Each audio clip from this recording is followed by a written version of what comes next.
কিছুদিন আগে আমরা গৌহাটি গেছিলাম।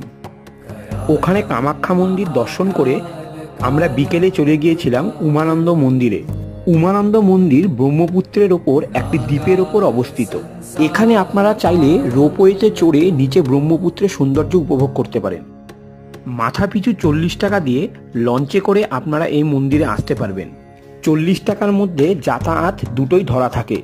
ওই যে দূরে দ্বীপটা দেখতে পাচ্ছেন, ওটাই উমানন্দ মন্দির। এটার আর একটা নাম পিকক আইল্যান্ড।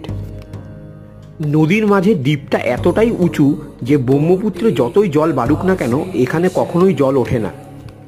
আর এই হলো আমাদের স্টিমার, এর নাম এমভি উমাচল। দেখুন একটা স্টিমারে কত লোক চড়েছেন বিকেলে ব্রহ্মপুত্রের সৌন্দর্য উপভোগ করার জন্য। তাই কামাখ্যা মন্দির দর্শন করে উমানন্দ মন্দিরে আপনারা অবশ্যই আসবেন এবং সাথে ব্রহ্মপুত্রের সৌন্দর্য উপভোগ করবেন।